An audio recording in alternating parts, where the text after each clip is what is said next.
What comes to your mind when you hear the word Uzbekistan? Perhaps ancient villages, the golden domes of Samarkand, fragrant pilaf. But behind all that Eastern romanticism lie unexpected and shocking facts.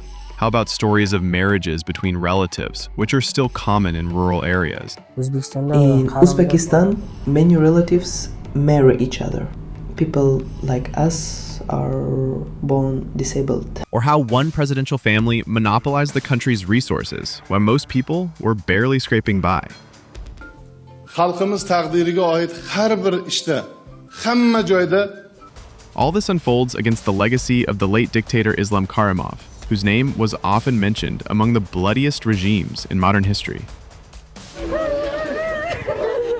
His eldest daughter, Gulnara Karimova, was called the Princess of Uzbekistan, a glamorous pop diva and one of the richest women on the planet. Her concerts with Julio Iglesias and designer brands were a facade for multi-million-dollar schemes that ended in her arrest. Uzbekistan has one of the world's largest gold reserves. Yet, ordinary people often lack steady electricity or gas access. If you don't save energy, the electricity will be cut off at any moment. How do people who believe in Sharia and consult their local mullah for advice actually live? Why do many women in villages still have no say in choosing their husbands and their lives are being controlled by ancient traditions? And how can a country sitting on massive natural wealth still struggle with poverty and deep-rooted customs?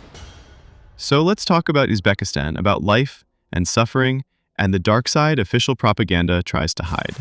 Back in 1924, during Central Asia's Soviet-era boundary redraw, the Uzbek Soviet Socialist Republic was created. It was part of the Bolshevik Korenizatsiya push to solidify power by setting up national administrative units. Uzbekistan quickly turned into the USSR's agrarian backbone, supplying a significant share of the cotton harvest, then known as white gold.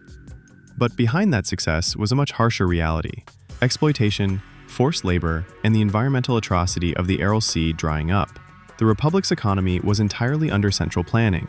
Moscow decided the volumes of production and resource extraction. Even with all that gold, gas, and other valuable resources, Uzbekistan remained agrarian, dependent on Soviet supply chains. Culturally, it faced intense Russification, although local traditions kept a strong hold in daily life. By the 1970s, Uzbekistan, like many other Soviet republics, hit a period of economic turbulence.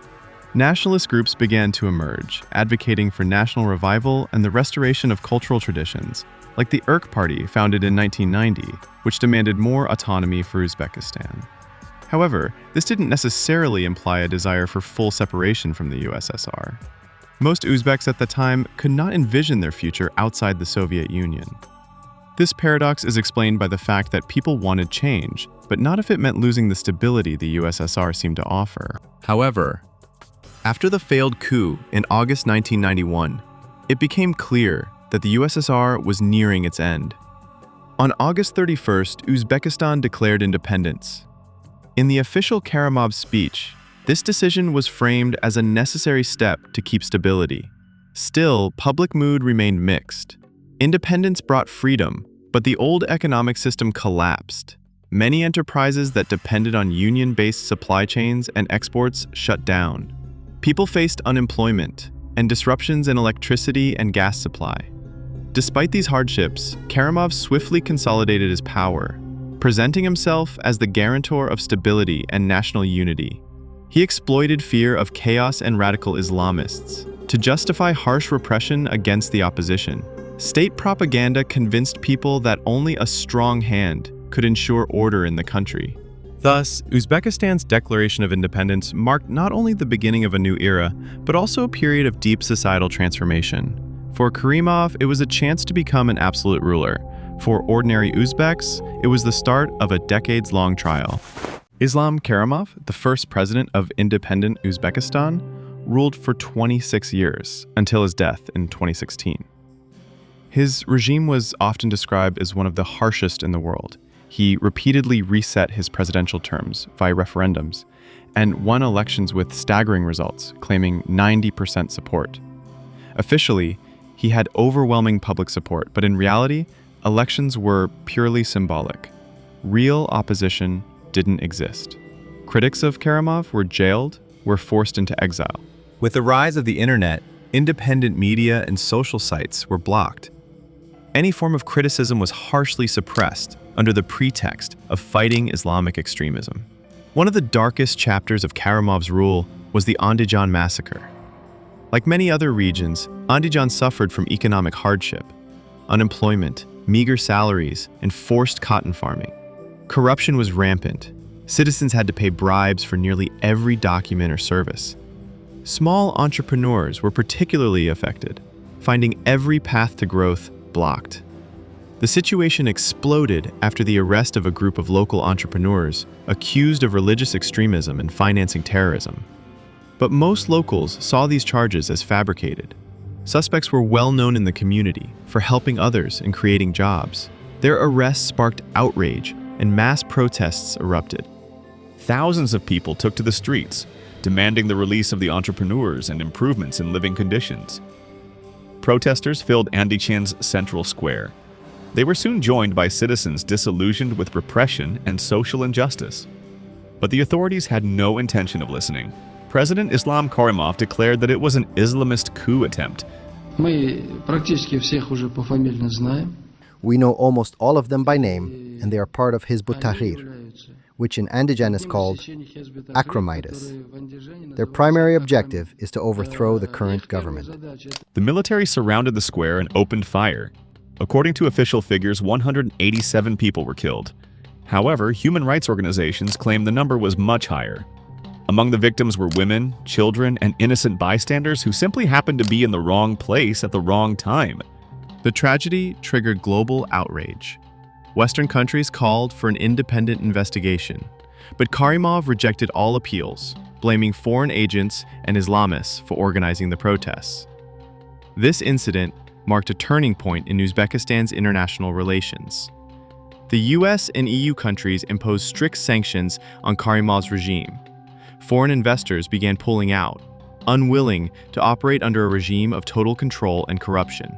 Companies like Sweden's Telia Sonera face investigations and massive fines for their dealings with Karimov's daughter and her circle. But more on that later. Under Karimov, Uzbekistan's economy swung between moments of stability, chaos, and outright stagnation. On paper, the country had huge potential. Natural resources, gas, gold, and cotton exports. It ranked 4th in the world for gold reserves and was among the top 5 producers of cotton. It all should have made Uzbekistan a thriving economy, but reality looked very different. Karimov promised market reforms after independence, but the economy remained largely state-controlled.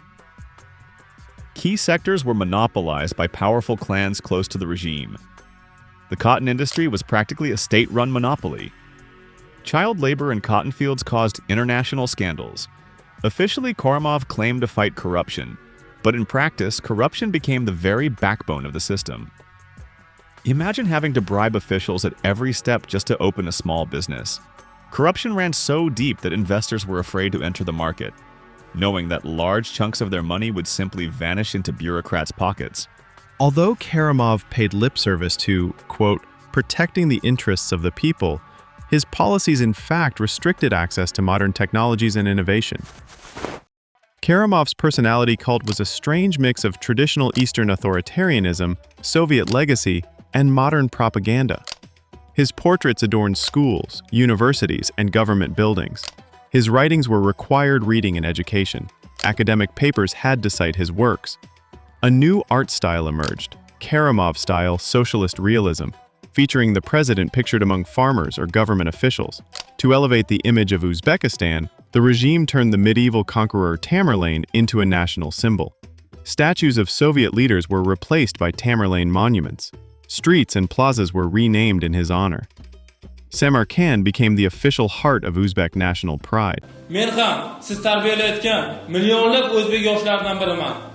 Mamlakatimizni adolat mamlakatiga aylantirdingiz. Bugungi mana shu chiroyli avlod sizning mana shu haqiqiy to'g'ri xalqchil siyosatingiz orqali voyaga yetdi. Finalda esa Islom Abdug'aniyevich Rossiyalik raqibimni o'zining maydonida urib yiqitdim. Bu hali One of the most visible legacies of Karimov's era was massive architectural vanity projects. A grandiose palaces built in a kind of Karimovian empire style. They were erected in all major cities. The most famous, Aksaray, White Palace, was later turned into a museum. These projects were widely criticized for being wasteful and impractical. Locals mockingly called it monumentalism for the poor. Karimov was often referred to as the father of the nation. Many Uzbeks, especially those from the older generation, praised him for maintaining stability and a peaceful sky above our heads, repeating the phrase, "We live poorly but peacefully." Compared to neighbors like Tajikistan or Afghanistan, Uzbekistan appeared to be an island of order. But among the younger generation and urban populations, discontent was growing, driven by corruption, censorship, and lack of freedoms. High unemployment rates and low wages pushed many young people to migrate in search of a better life.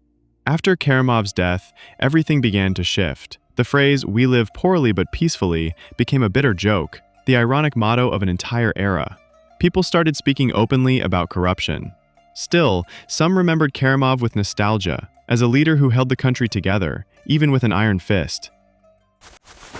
And when it comes to Karimov's family, things get even more paradoxical. On one hand, Islam Karimov projected an image of modesty. On the other, his eldest daughter, Gulnara Karimova, lived a life of jaw-dropping excess.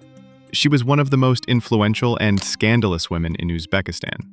Luxury dresses, private jets, Parisian parties, concerts with Julio Iglesias, and her own perfume brand made her a star, not just in Uzbekistan, but globally. She was friends with heads of state, had ties to the British royal family, and once even appeared in a music video with Gerard Depardieu. Gulnara was like a real-life character from a soap opera about the rich and famous. She called herself Gugusha, indulged in every luxury, and quite literally bathed in gold. The media dubbed her Uzbek Princess. Gulnara owned real estate all over the world: Switzerland, London, Paris, and Hong Kong. But behind the glitter was a mountain of corruption scandals. The most infamous was the Telia Sonera case, where she was accused of extorting hundreds of millions of dollars. Family harmony was non-existent. Gulnara publicly accused her mother and younger sister Lola of using black magic and plotting against her. This family drama ended with her house arrest in 2014, just a year before her father's death. In 2015, she was charged with running a criminal organization, embezzlement, money laundering, and misappropriation of vast sums. The prosecutor's office claimed her activities caused over $1.6 billion in damage. In the UK, her assets worth more than £22 million were seized. In March 2020, she was sentenced to 13 years and 4 months in prison for extortion, theft, and other crimes. She was once seen as the queen-to-be of Uzbekistan. Now, she's a symbol of shattered illusions. Her story is a prime example of how greed and unchecked power can lead to total downfall. Uzbekistan is a unique mosaic, where the past and present coexist in surreal contrast. On the outskirts of cities and small rural villages, time seems to have stopped. People still live by the traditions of their ancestors, cooking over wood fires, baking bread in clay ovens, and carrying water from wells. Weddings and funerals remain the most important social events. Families spend their last savings on them. Days begin at sunrise. The men drive livestock to pasture while the women prepare pilaf in open-air kitchens. Life follows unwritten rules passed down for generations. In many families, pilaf recipes are still transmitted orally, preserved for over a century. Meanwhile, in the capital, life is buzzing. Skyscrapers, offices of international companies, and queues at Starbucks. The streets are filled with brand-new cars. Shop windows display designer clothes, and young people spend their evenings in trendy cafes. Officially, Uzbekistan presents itself as progressive on gender equality. In 2021, a law was passed to protect women from domestic violence, shelters were opened, and psychological support programs were launched. But reality is more complicated. These initiatives often amount to little more than formality. In rural areas, early marriages are still common. Girls are often married off at 16 or 17, despite legal prohibitions. In the Fergana Valley, there have even been reports of weddings held at night to avoid the attention of authorities. Most of these marriages happen under pressure from family or community. Marriages between cousins or other relatives are seen in some regions as a way to preserve family property, but often lead to genetic diseases. Doctors report a significantly higher rate of birth defects in such families. Lawmakers are now introducing restrictions to reduce these risks. In Uzbekistan, many relatives marry each other. People like us are born disabled. Parents don't suffer their whole lives. We, their children, suffer. Our governor said, "Don't marry your relatives. Your children will suffer, not you." The Seat on Women and Family Affairs proposed amendments to the Family Code. The new bill would ban marriages not only between direct relatives like parents and children or siblings, but also up to fourth-degree relatives, including cousins, nieces, nephews, uncles, aunts, and even second cousins. In the first 5 months of 2024, over 6,000 children were hospitalized in the National Pediatric Center due to serious genetic conditions. Nearly 29% of them had parents who were close relatives. It is better to marry relatives than strangers. I myself married a relative. I also married my daughters to relatives. The issue is especially severe in rural areas where around a quarter of all marriages are between relatives. In cities, the number is closer to 10%. Young brides are often exploited as domestic labor. Airways, running the household, and working in the fields. Western rights organizations have compared this to modern-day slavery. One widely publicized case came from Samarkand, where an 18-year-old girl was forcibly married to a 40-year-old man. She worked 16 hours per day and suffered physical abuse. The case sparked online outrage, but authorities remained silent. Women's career prospects often depend on their father's or husband's permission. Still, in cities, the picture is slowly changing. More women seek higher education, open businesses, or join public service. But gender stereotypes persist. Professions like law and politics are seen as male, while education and medicine are considered female. In large cities, modern apartment blocks stand next to ancient mosques. In rural areas, traditional mud homes come with satellite dishes.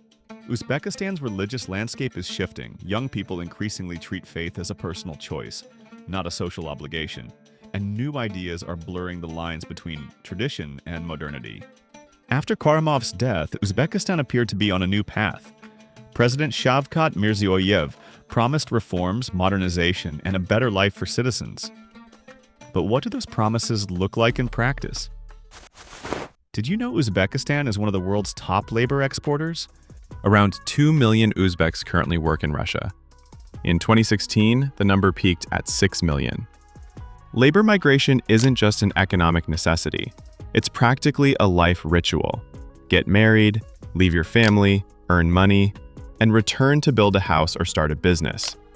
Remittances from abroad make up about 12% of the country. Basic goods in Uzbekistan are significantly cheaper than in Europe. Fresh fruits, vegetables, meat, and dairy are affordable even for low-income families. But imported goods, like European chocolate or Parmesan, can be more expensive than in the EU. Renting an apartment in Tashkent costs around $200 to $300 a month, a symbolic sum for residents of cities like Paris or Munich, where that wouldn't even get you a broom closet. Utilities are also cheap, $30 to $50 monthly on average. However, in winter, many regions face frequent power and gas outages, making daily life very uncomfortable.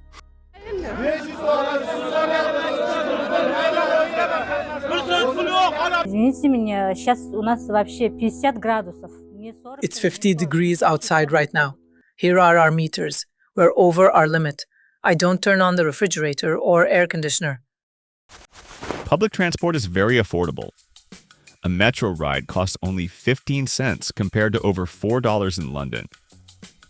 Gasoline is also cheaper, about 70 cents per liter, making travel inside the country quite budget-friendly.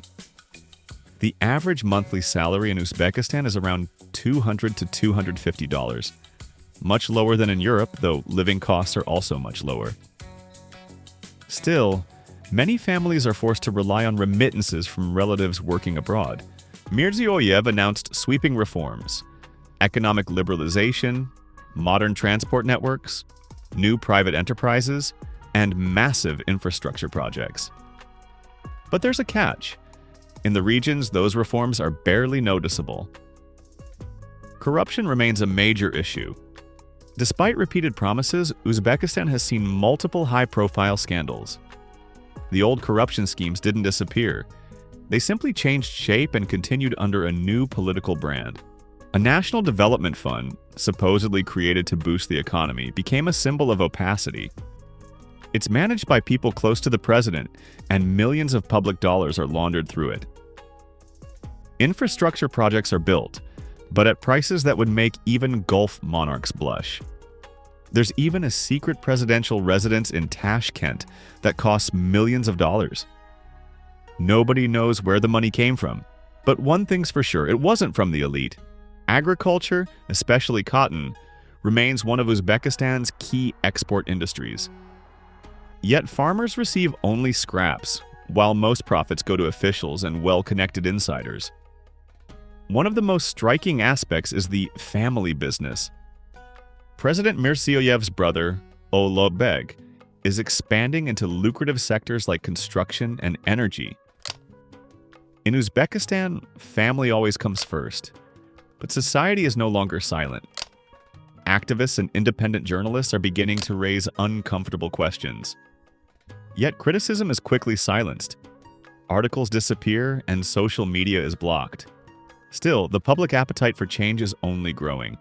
Uzbekistan is trying to move forward, but the past won't let go. Russia remains an important partner, but public sentiment is souring due to discrimination, poor working conditions, and broken promises. In September 2024, a scandal erupted. A Russian language teacher in Tashkent beat a 6th grader for asking to conduct the lesson in Russian rather than Uzbek. The incident went viral. Russia's foreign ministry demanded clarification. In response, Uzbekistan's deputy speaker said, "Instead of interfering in our internal affairs, perhaps they should focus on their own. They've got enough problems of their own." Modern Uzbekistan is a land of contrasts. Grand mosques stand beside glass towers. Tradition wrestles with modernization. From Karimov's dictatorship to Mirziyoyev's reformist rhetoric, the country's path has been full of trials and contradictions. Will Uzbekistan break free from the grip of corruption? Will it find a balance between preserving its unique heritage and striving for modernity? As Uzbeks themselves say, the patient one earns the reward.